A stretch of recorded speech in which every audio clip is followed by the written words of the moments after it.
Approaching the halfway point of the season, the Montreal Canadiens find themselves in the thick of the Eastern Conference playoff chase. Montreal's won 8 of their last 10. GM Kent Hughes met the media on Wednesday to discuss the importance of just being in the mix for the postseason. In terms of progressing as a team, in terms of getting where we ultimately learn or want to get to, there's certain things that they have to experience. And Nick Suzuki's our captain. He experienced it once in his career to date, right? A playoff run. So we want this group and this young group of players to be under the pressure of learning to win when it counts. Whether we can be a playoff team or not,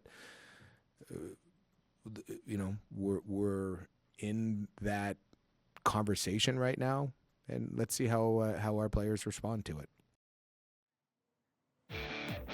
Right on, right on.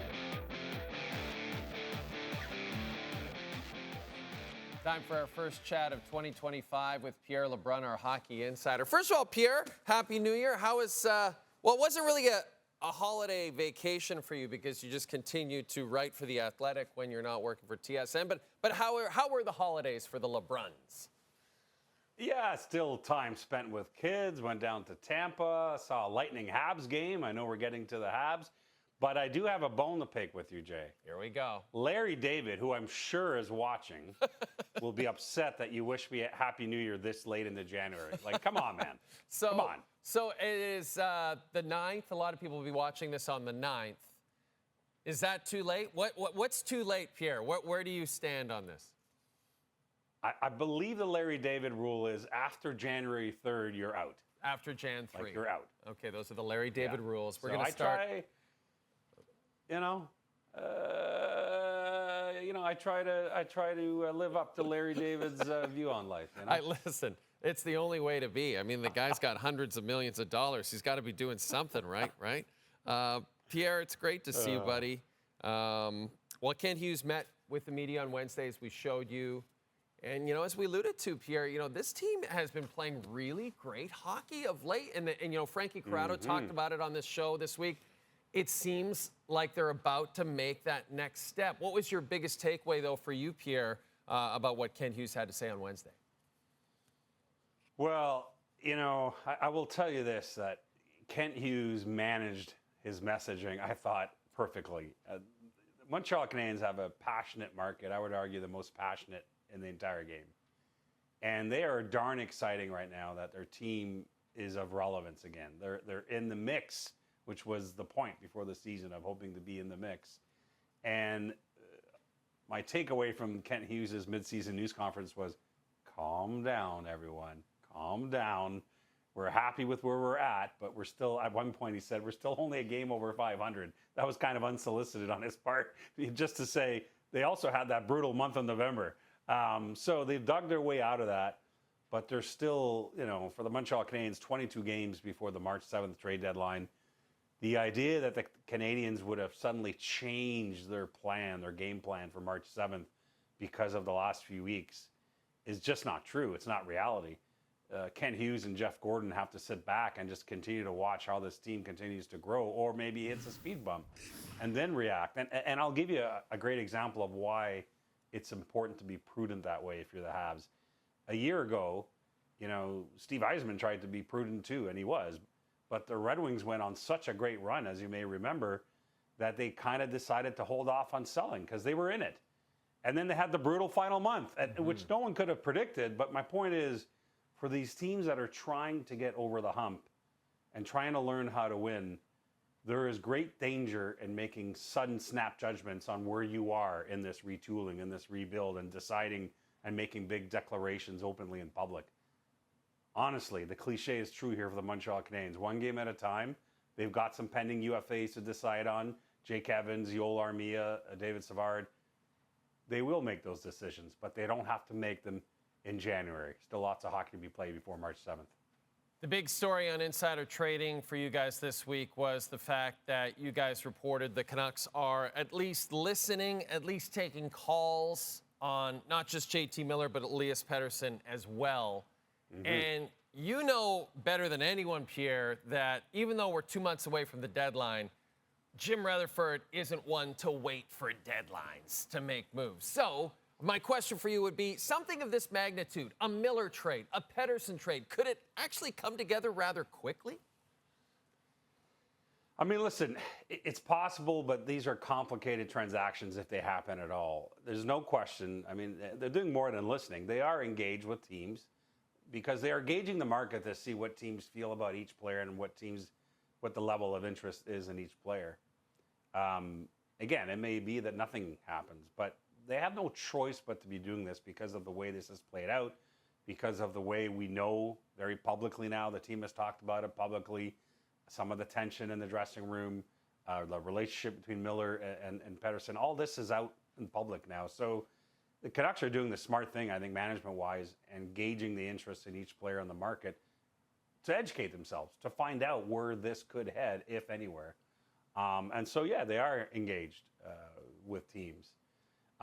It's important to point out, again, that JT Miller has a full no move. I mean, he controls his fate. And as of a couple of days ago when I checked in on it, he had certainly not asked for a trade, and the Canucks had not approached his camp about waiting. So that may happen at some point, maybe, but it hasn't happened to this point. Again, I like to throw out the odd fact, you know. So we'll see where that goes. I mean, people continue to link him to the New York Rangers for obvious reasons. Obviously played there before, but again, at this point, the sense I have is the Canucks are talking, and they're not sure themselves where this may lead. In terms of Pettersson, I mean, the thing that I know some teams are talking internally about is obviously they love the talent on this guy, but before they decide to go next level and potentially getting more serious with Vancouver, how comfortable are they with an 8-year contract that's in year one that pays him $11.6 million, given the way he's played this year? Obviously hurt right now, but he's on the mend here soon. So these are all things that are happening. They're all real. Will it lead to trades? Time will tell.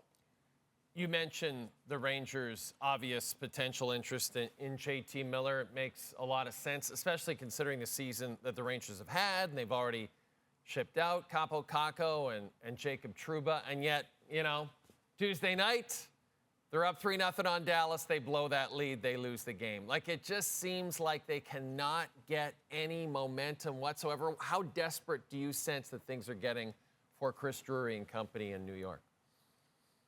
And by the way, there's so many parallels between the Canucks and Rangers. I mean, the Canucks are in the second round of the playoffs last year. Rick Tocchet wins a Jack Adams Award as Coach of the Year, as he should. Yep. He's a great coach, and he did a great job last year.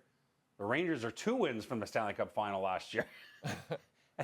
and here are the Rangers and the Canucks, and not just where they are in the standing. I mean, Vancouver still has a decent shot at making the playoffs. They're not as far down the standings as the Rangers are, but the off-ice drama that has accompanied both the Canucks and Rangers this year, it's unbelievable. I mean, it's provided endless headlines, obviously, and you know, for New York, I think it's pretty clear that Chris Drury remains open for business. I mean, there's a lot of different things you can look at, but Mika Zibanejad's name, continues to circle around, although he has some no trade protection.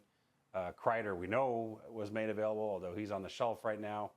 And even some smaller parts. I mean, Will Borgen is a defenseman they got in the trade from Seattle for Kakko. He's a pending UFA, so they got to make a decision on him after just acquiring him. I mean, are they flipping him closer to March 7th, or are they extending him? They can't let him walk out the door July 1st for nothing. So still lots of news to come out of New York. You said something on Insider Trading that caught my attention as well, just about the Rick Tocchet contract situation. Can you expand on that a little bit more, Pierre? Do you get the sense that the two sides are talking? Because I didn't even realize until you talked about it on Insider Trading that Tocchet's deal was technically up at the end of the season. Yeah, I mean, listen, it wasn't meant to be a revelation, except that, to your point, I hadn't seen a lot of talk about this. But again, let's just deal in fact. The fact is, Rick Tocchet's deal expires at the end of the season, although there is an option for next year on it. And, you know, that's for the two parties to figure out where that goes. You know, the fact of the matter is he obviously was not signed to an extension before this season. That's not the end of the world. Rob Brindamore last year worked right through his deal and then signed a new extension in May or June. So that does happen with coaches. So I don't think it's the end of the world that Tocchet's in that position. But the reason I felt it was timely to, I guess, bring it up is because I don't think a lot of people maybe were aware. I've been focused on that aspect with Rick Tocchet, who would be in great demand, by the way, if he became a free agent. But also in the context of everything else happening. Yes. I mean, there's a lot of stuff going on here, and you kind of wonder at the end of the year, where will the Rick Tocchet's head be at? That's the reason I brought it up. I'm glad you did. It's definitely on my radar now. Speaking of being on the radar, the play of Auston Matthews, man, you know, this mysterious upper body injury, you know, kept him out 9 games, then he's out 6 games. He just seems to come back and look as great as ever. 7 points in the 3 games since he's returned, Pierre. I think the big question now, of course, is that we're just over a month away from the Four Nations face-off, and now people are wondering, is he actually going to play in the Four Nations face-off if his body isn't 100% right? What are you hearing about this? Well, that's the question, Jay. That's absolutely the question. And I dug into it this week because the one thing I wanted to know was simply, have they had this discussion, the Leafs and Auston Matthews and his agent John Moldova? And the answer was no, not yet. And I understand why. It's still too early. I mean, what's the point of having that discussion now without knowing how he's going to feel in 2 or 3 weeks when they really have to have the discussion, right? I mean, the tournament's 5 weeks away. My sense of it is that the Leafs anticipate having that group discussion with him about 2 weeks away from the event. You also have Bill Guerin, the GM of Team USA, who's going to want to, you know, garner some knowledge, you know, 1 or 2 weeks away from the event, just in case. So all these things are loosely planned, but I don't sense right now that it's an issue. I mean, at the end of the day, if Auston Matthews doesn't feel that he's 100%, I'd be surprised if he would want to risk that. I mean, yes, he wants desperately to play for Team USA. It would be his first best-on-best opportunity in his career for Team USA. Remember, he played on Team North America. That doesn't count in the 2016 World Cup. He's never actually played for his country in best-on-best. Obviously, he's played his country before, but not at best-on-best. So it matters a lot to him. But I think everyone's going to end up being on the same page when it comes to his health. I mean, the Four Nations is in the Olympics. So, you know, they will have that conversation a couple of weeks out. And, you know, it could be a moot point because if he continues to play like he is now and he feels great, then it's a pretty short conversation. See you in Montreal and Boston. I'm playing for Team USA. And I know you're going to be covering that tournament, and I can't wait to talk to you about it in a month's time. But until then, Pierre, always great to chat, and we'll chat with you next week. Right on, right on. And don't forget, we've got the Leafs on the network on Thursday night. That's right. They are taking on the Carolina Hurricanes, looking to extend their season-high winning streak. Toronto 6 points up on the Canes in the standings. However, Carolina's won 4 in a row against Toronto. If you're in the Leafs region, you can see the game on TSN at 7 Eastern. We'll be back with the Onrights and Rons after this.